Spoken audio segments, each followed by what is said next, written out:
Préparez-vous, chers Gunners, parce que le meilleur reste à venir. Ouais, c'est pas moi qui le dis, en tout cas, c'est ce bon vieux Fabrizio Romano. La star des journalistes de football, j'ai l'impression, on va voir si on peut lui faire confiance. Dans l'actu foot d'aujourd'hui, on va évidemment discuter des 3 signatures d'Arsenal, et évidemment toutes les autres infos et rumeurs de ces dernières heures, et vous avez dit, ça s'accélère, là vraiment on nous enchaîne de tous les côtés. J'espère évidemment que vous de votre côté ça va pour le mieux. Installez-vous en détente, confortablement, et vous brûlez pas. Attention hein, c'est chaud. On en a parlé dans la dernière vidéo, là c'est officiel. Notre MLS, notre Miles Lewis Kelly a re-signé un contrat allant jusqu'en 2030 pour notre baby gunner.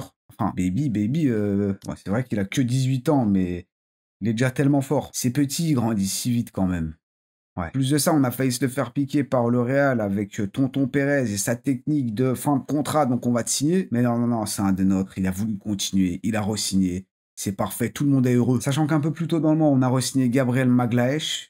Pour une fois que je le dis pas trop mal en plus. Au mois d'avril, c'était Ethan Nwaneri qui avait signé jusqu'en 2030, donc de très bonnes nouvelles. Maintenant, petit emoji sablier à côté de William Saliba et de Bukayo Saka. Leur contrat expire d'ici 2 ans, donc c'est les prochains. Et d'ailleurs, tant qu'on y est, petit état des lieux des contrats. Comme vous voyez ici, bon, les Neto, Sterling, Partey, Tierney, eh bien eux c'est ciao, hein, c'est finito déjà. Trossard, Zinchenko, Tomiyasu, il ne reste qu'un an de contrat. Zinchenko normalement il sera vendu cet été. Tomiyasu blessé, porté disparu, on sait pas. Et Trossard qui a 30 ans il y a encore quelques semaines, ça disait que le club voulait le prolonger 3, 4, 5 ans. Un peu du mal à y croire, mais ok, hein, si vous voulez. 4 ans, 5 ans, ça me paraît quand même beaucoup. Hein. Et puis sinon, comme j'ai dit, Saliba, Saka, il leur reste 2 ans de contrat. T'as aussi Gabriel Jesus, alors je sais pas ce qu'ils vont vouloir faire de toi. Tu nous coûte cher, t'es le 2e plus gros salaire du club, donc plus pour longtemps on espère, parce qu'à part tester l'efficacité de nos médecins, je vois pas ce qu'il fait d'autre. Quoique c'est vrai que cette saison ils ont été quand même bien occupés, mais bon. Il y a aussi Gabriel Martinelli. Est-ce qu'ils vont vouloir le garder cet été, le vendre, le prolonger? Aucune idée. En tout cas Arsenal, bon, ils sont pas totalement fermés à l'idée de s'en séparer. Si une grosse offre se présente, et apparemment le Bayern est intéressé. Les Bavarois, tout comme nous, étaient plutôt chauds sur Nico Williams, ils ont tenté jusqu'au bout, mais bon, on sait qu'a priori, sauf retournement de situation,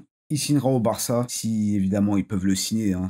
C'est encore une autre histoire, c'est plus notre problème. Mais en tout cas en Espagne ça se bat bien, ils veulent pas lâcher. Donc qu'est-ce qu'ils vont faire de Gabi? Aucune idée. Affaire à suivre. Et voici la première signature de la vidéo. Kepa Arrizabalaga. Oh, pas mal en plus. Putain, je fais des efforts aujourd'hui. Ça va à peu près à tout le monde. C'est du moins l'avis général que j'ai pu voir lorsque je lisais vos commentaires. Tout le monde était plus ou moins d'accord pour dire qu'en vrai, ça va. C'est un bon gardien. Il devrait faire le taf en tant que remplaçant. Arsenal a activé sa clause de libération d'environ 5,8 millions d'euros. Tenez les Blues notre argent. De toute façon, au moins une fois par an, on est obligé de donner un peu de sous à Chelsea. C'est la tradition, c'est comme ça. Ça, au moins, c'est fait. Lui, au moins, il sera éligible pour jouer les coupes, ce qui n'était pas le cas de notre gardien remplaçant de cette saison. Enfin, la saison dernière, Neto. On est quand même des professionnels. Hein. Tu vas chercher un gardien qui peut pas jouer. Bienvenue à Arsenal, mais en même temps, c'est pour ça qu'on aime ce club. Notre première recrue, c'est fait. Check. On va aller de l'autre côté du terrain, le poste de buteur. Ouais, non, là, cette affaire, elle n'est pas encore réglée. On sait même pas si elle sera réglée un jour, mais bon. La dernière fois, si je me trompe pas, la priorité, c'était Gyökeres. Il veut, on veut,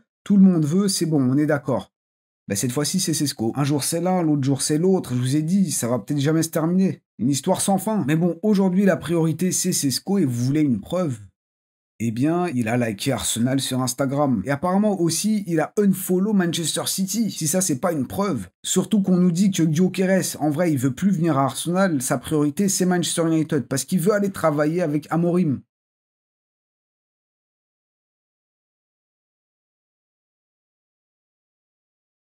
Et je vous dis, si ça se trouve, en fait, c'est Arteta depuis le début. Il veut vraiment pas son numéro 9.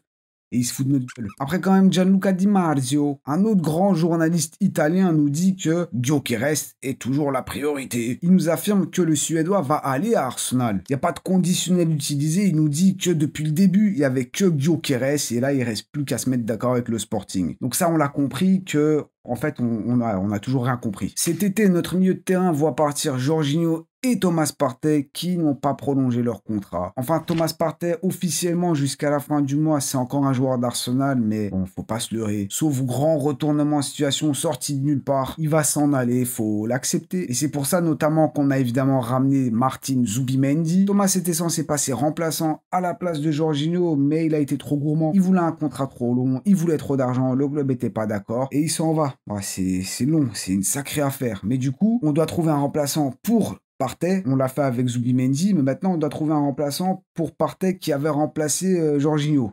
Et pas facile à comprendre tout ça. Le club observait du coup ce joueur de 23 ans, Lucien Agoumé. Ils étaient même assez chauds pour le faire venir, mais Arteta visiblement voulait déjà un joueur quand même un peu plus expérimenté, un peu plus âgé, et surtout un joueur qui est déjà prêt pour la Première Ligue. Et c'est là qu'on a pensé à ce Danois, Martin, non, comment il s'appelle encore? Michael? Non.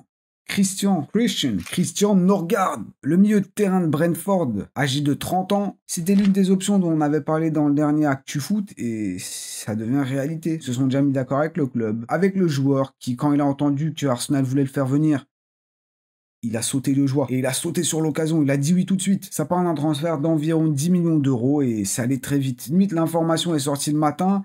Le soir, c'était déjà réglé. Comme quoi, c'est possible de faire vite, en fait. Ça fait pas rêver, on est peut-être d'accord, ils coûtent pas trop cher. Maintenant, on va pas non plus juger tous les joueurs par leur prix. On va surtout juger par le fait, est-ce que oui ou non, ils vont nous renforcer. Bon, nous regarde, fallait trouver un remplaçant, c'est tombé sur lui. C'est certes un milieu de terrain, encore une fois, qui connaît la Première Ligue, il est solide. Est-ce qu'on va compter sur lui pour nous faire passer un cap? Je suis pas sûr. Maintenant, il est là pour, voilà, pour combler le trou, on va dire. Je m'attends pas à ce qu'il nous transforme. Je m'attends plutôt à un joueur qui va venir, qui va faire ce qu'on lui demande de faire. Ni plus ni moins. Et Brentford, quand même, ils vont perdre beaucoup. Bon, Norgard, un joueur assez important de leur effectif, il sera plus là. Bemo qui va peut-être aller à Manchester United et leur entraîneur Thomas Frank qui va à Tottenham. En vrai, c'est qui est le perdant dans l'histoire?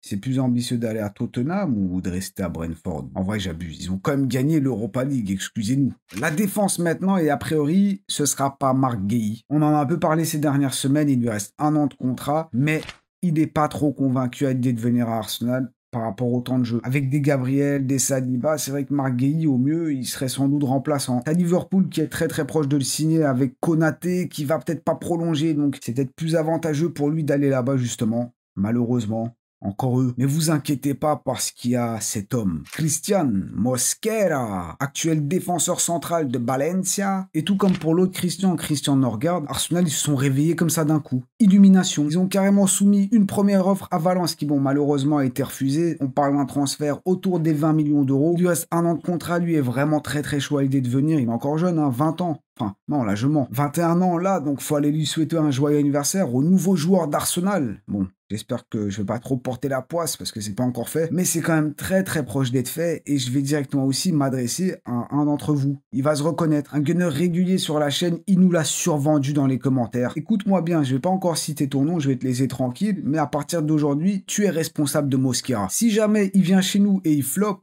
c'est de ta faute. On va t'afficher et tu seras le grand fautif dans l'histoire, donc attention à toi. Alors s'il vient, ce sera a priori pour être remplaçant de William Saliba. Enfin, on a trouvé quelqu'un à sa place. Notre Willou pourra se reposer un peu, même si c'est vrai que Mosquera, c'est pas vraiment une copie conforme de William Saliba. C'est limite comme un Gabriel, limite. Il est moins technique qu'un Saliba, quand même bien physique, rapide. T'as une stat qui dit qu'en Espagne, c'est le joueur avec le plus haut pourcentage de duels au sol remportés. Plutôt proactif, défenseur physique, peut-être un peu moins bon sur la balle, mais il est encore jeune, il peut encore s'améliorer, vous inquiétez pas. Mais je pense qu'on va pas rentrer dans les détails. Limite, on fera une vidéo dessus, quand ce sera officiel. Ouais, je pense que ça peut être pas mal, on en apprendra un peu plus à ce moment-là. Mais c'est pas pour autant qu'Arsenal abandonne aussi cette piste à tôt, qui intéresse toujours Arsenal, comme on a dit, le Timber à gauche. Mais bon, tout ça, ça dépendra du départ de Zinchenko. Arsenal pourrait attendre du coup aussi un départ de Kivior. Tout dépendra aussi du prix demandé par l'Ajax. Mais en défense, ça bouge aussi, donc ça fait milieu, défense et gardien.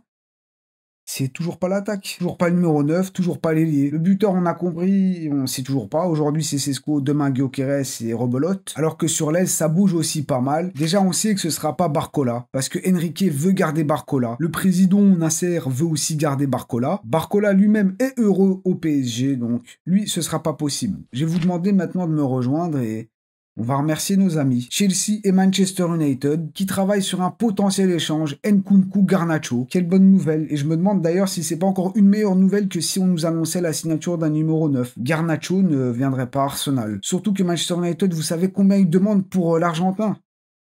Entre 70 et 80 millions. À ce prix-là, autant dire...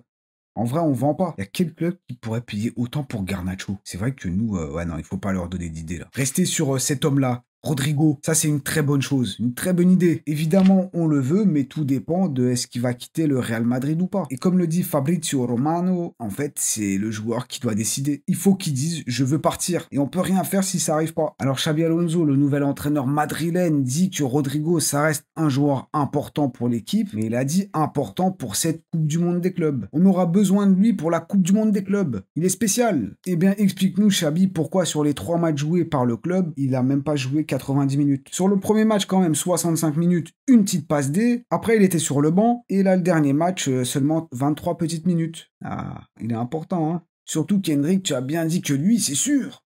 Il est dans tes plans. Bon, j'arrête, je me fais du mal. On va attendre, mais c'est vrai qu'on garde espoir. Ça, pour le coup, on dit oui. C'est ce genre de transfert qu'on veut voir. Et si c'est pas Rodrigo, Arsenal garde un œil sur Morgan Rogers, bien évidemment. Ou sur lui, Léao, qui a posté une photo sur Insta avec un t-shirt de Thierry Henry. Thierry Henry, je vous fais pas de dessin. Arsenal, c'est logique. Visiblement, il y a beaucoup de choses qui se passent sur Instagram. Sesco, Léao, mais bon, on va dire que c'est un t-shirt comme un autre. Et lui, en vrai aussi, il veut.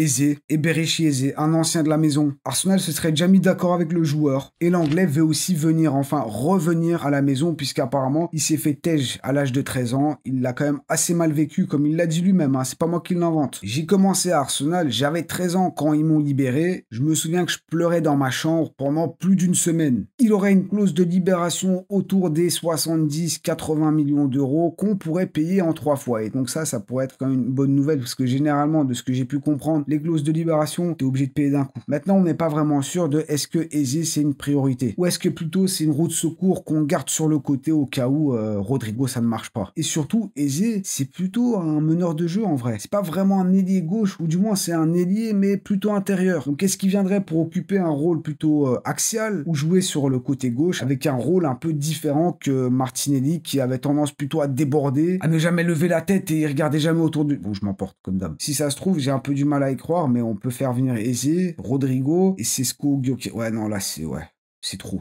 Trop de travail. Dites-moi ce que vous en pensez de tout ça. Qui, en vrai, est votre favori pour ce poste d'ailier gauche? Parce que là, t'as quand même pas mal de noms intéressants qui sont sortis. Limite, faites votre petit classement et on pourrait revenir sur ça dans la prochaine vidéo, histoire d'avoir l'avis général des Gunners. Donc, vous savez, ça se passe en bas dans les commentaires. Évidemment, si vous avez des questions, des sujets dont vous voulez parler dans les prochaines vidéos, c'est aussi dans les commentaires que ça se passe. Les Mosquera, les Norgard, est-ce que vous êtes content avec l'arrivée de ces joueurs? Le commentaire que j'ai sélectionné est celui de Johan. Il nous dit... On y croit. Et oui, on y croit. Surtout que là, il nous reste encore quelques jours avant le 1er juillet. Et là, tous les joueurs qu'on veut vont venir chez nous. On y croit. En tout cas, merci d'avoir été là. On continue cette aventure ensemble. Les Gunners, prenez soin de vous et de vos proches, évidemment. Et bon, n'oubliez pas le petit triplé, like, commentaire et abonnez-vous si ce n'est pas encore fait.